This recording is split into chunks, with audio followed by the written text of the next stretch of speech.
This video is brought to you by Practical Music Theory for the Rock Guitarist, my new book, which is a comprehensive guide to all aspects of music theory necessary for playing rock guitar.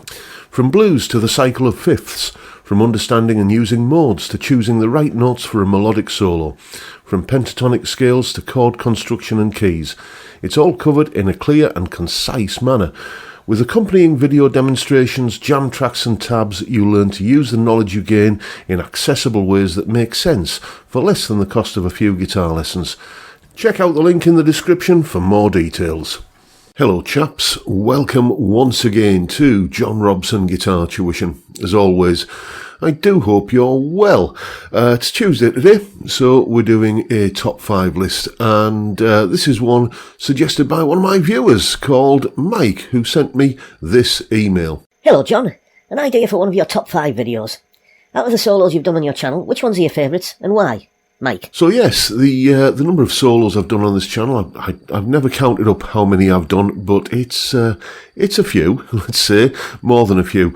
And there are some that I've really enjoyed doing, either because they are new to me and I've discovered new music as a result of looking at a particular solo, or because, it's music that I grew up with, and, I remember when I was taking my first baby steps on guitar, thinking, I'd love to be able to play like that one day. And, actually being able to play the solo on this channel was, in some cases, an ambition fulfilled. So that's what we're doing today. My 5 favourite solos out of a long list. And this was a particularly difficult one to narrow down. But my 5 favourite solos that I've done on YouTube, starting with Key to the Highway by Eric Clapton.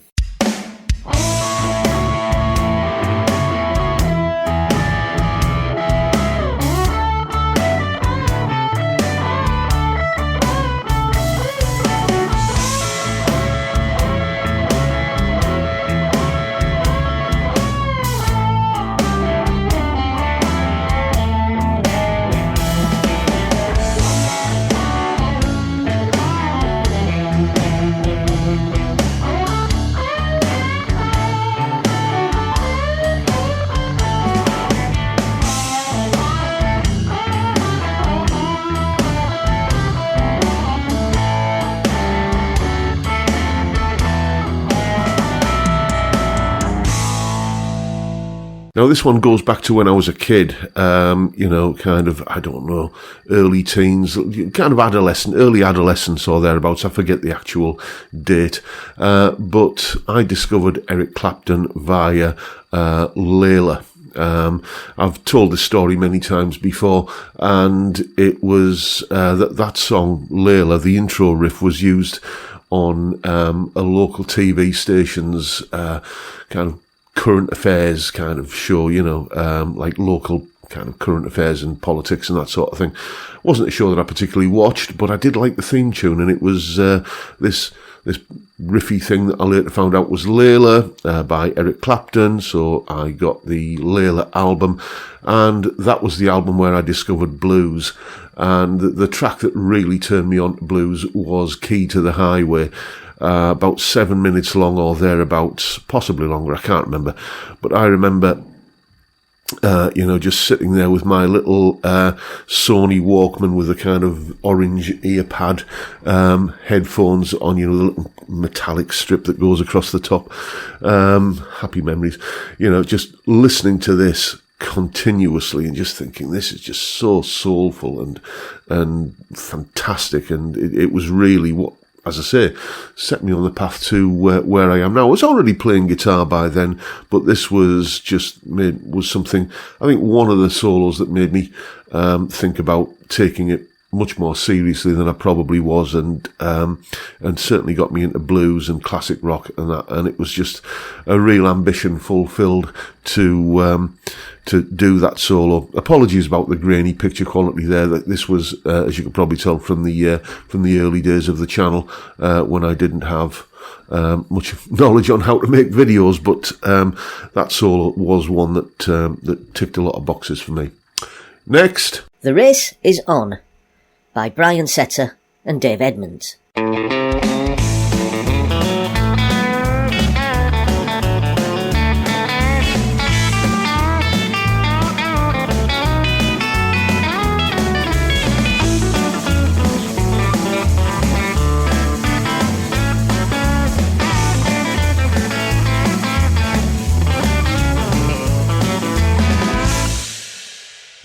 Yes, from possibly around about the same time. The music that sort of got me into playing the guitar was in the late 70s and early 80s. There was, 50s rock and roll revival was big business, and coming in at sort of the end of, pretty much the end of that, because in the 70s we'd had Darts and Showaddy Waddy and I guess Shakin' Stevens, if anyone remembers him. And then, the Stray Cats came along, and I was absolutely in love with their music, and probably I think my favourite Stray Cats tune, if I had to pick just one, maybe Stray Cat Strut, but I think no. The Race Is On, the collaboration they did with Dave Edmunds, and you got two great guitar players for the price of one on this. Brian Setzer opens up the solo, and then, which you saw me doing that on the Telecaster, and then Dave Edmunds kicks in for the second half of the solo, which was me doing it on that Harley Benton P90 guitar that you can see on the wall behind me. Very generously given to me by one of my students and friends, a chap called Michael. Thank you, Michael. So again, another ambition fulfilled to have a go at that. I certainly remember listening to that solo and that whole song, thinking one day I'd love to be able to play like that, and well, one day I did. Next, Rose Room by Charlie Christian.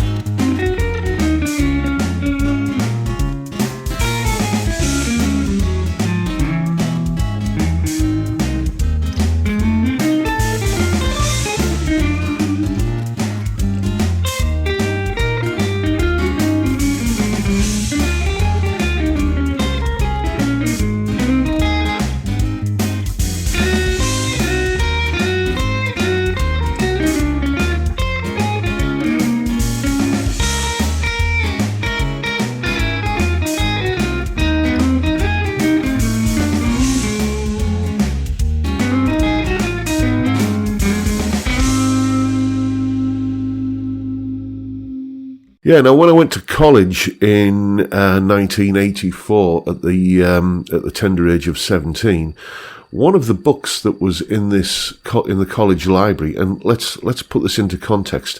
The college was, a marine electronics college specialising in basically turning out merchant navy radio officers, and if all had gone according to plan, that would have been my career. Turns out I was absolutely rubbish at Morse code, though, so that didn't kind of quite work out. But in the college library, which was full of books on valve or tube circuits and kind of radar schematics and stuff like that, there was Ralph Denier's fantastic publication, The Guitar Handbook. And, I pretty much commandeered that. So I'm having that. Thank you very much. And reading through it, there's a section on iconic guitar players that have shaped the way that we kind of listen to guitar music, and made big breakthroughs in the industry. And one of the first names there was Charlie Christian, the guy who was snuck on a stage by John Hammond, the legendary music impresario, at a Benny Goodman gig. And Charlie Benny Goodman wasn't very happy about this, so he called out a tune called Rose Room that he thought this kind of newbie, so he thought, guitar player would never have heard of and would struggle with, and that'd be kind of him down the road. But Charlie just listened once through to the chord sequence and then played solo after solo after solo after solo, trading a game of one-upmanship with Benny on clarinet. And from that moment on, Charlie Christian was hired for Benny Goodman's band, and the electric guitar at the time was very much a novelty, a niche instrument, in many ways like the guitar synthesizer was back in the 1980s, and it could have ended up going down the same sort of niche route that, who plays guitar synthesizers nowadays, frankly.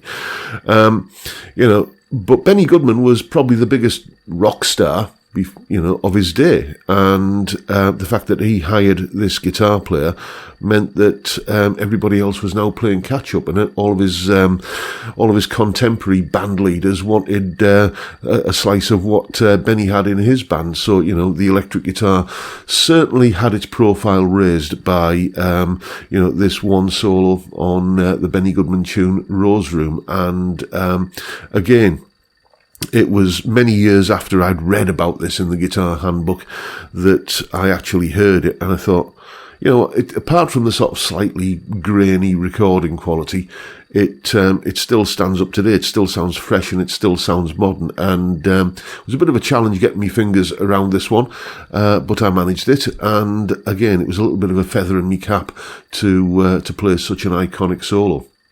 Next, Waiting in the Wings by Gary Moore.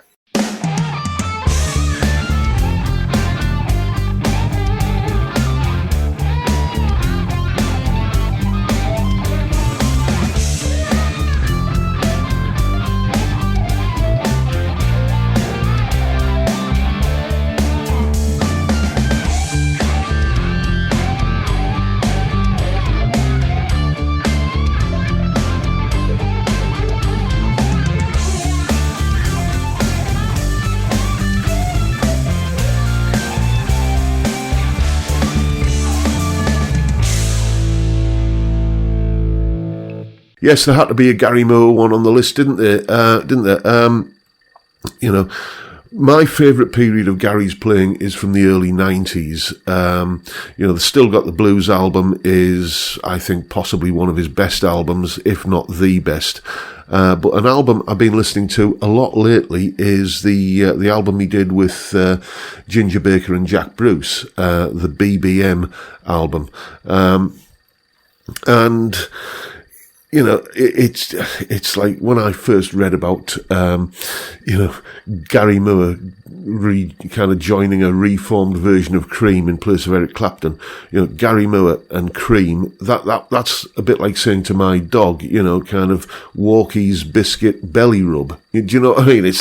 I was excited. I was kind of yelping round the front room in delight. And as I say, I really love that album. So, I'm pleased that I did a solo from that. Kind of wah-drenched blues rock. What's not to love? And, one of my favourite Gary Moore solos off that album and possibly of his career, really. So, yes, there had to be a Gary Moore solo in here, and that was the one I chose. Next. Romeo and Juliet by Chris White.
Now I know what you're thinking. Chris White, Romeo and Juliet. Isn't that a Dire Straits song? And it doesn't have a guitar solo. Anyway, who's Chris White? Got all the guitar solos in Dire Straits stuff. That's Mark Knopfler.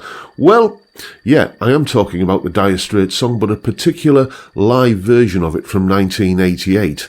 and where Mark just kind of nods over to the sax player in the band at the time, Chris White, and he played an absolutely, I think, astonishing, jaw-dropping solo. I'll put a link to the video of him doing it. It's down in the description, as you would imagine. And I just fancied, I've always fancied thinking, yeah, I wonder if I would be able to play that on guitar. And eventually I did last year sometime. Or was it the year before? This is not a solo that's made it onto YouTube. This is one of the exclusive Patreon solos that I tend to do for, well, I do every month for my my wonderful Patreon supporters.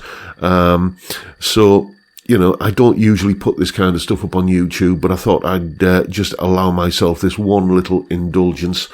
And if you are interested in getting the tab for this and the backing track and the explanation and all that sort of stuff, well, it's up on Patreon. Let's just put that up there as well. There's the address link in the description, $3 or £3 a month, and you get access to all of those kind of things. Tabs, jam tracks, explanations, and, you know, lesson kind of stuff. So that's all up there. But yeah, this, I think this came out particularly well. I've done a bunch of sax solos translated onto the guitar. I did the outro solo from Hazel O'Connor's Will You. I did the Clarence Clements solo from Born to Run by Bruce Springsteen, and I also did the that fantastic sax solo from the Boomtown Rats Rat Trap as well. But out of all of the sax things that I put onto the guitar, this is, I think, my favourite. It's an absolutely fantastic solo. I kind of got away with it, is how I think of my rendition of it, but go and listen to the original via the link in the description. It's absolutely astonishing. So there you go. Those are my 5 favourite guitar solos that I've done on YouTube, or in the last case on Patreon. Make of them what you will. I hope you've enjoyed the video and found it useful and kind of entertaining in some small way, and if that's the case, please hit the subscribe button and the notification bell if you haven't already done so, and why not drop me a like as well while you're at it. Don't forget the live stream every Friday, 5 p.m. UK time. We drink beer and talk music and guitars. It's a fantastic way to kick off the weekend, and I'd love to see you there if you can make it. But for now, I'll bid you all a good day and say thank you so much for watching. Thank you for your time. Look after yourselves, folks. Stay well, stay safe, and above all, stay sane. Bye for now.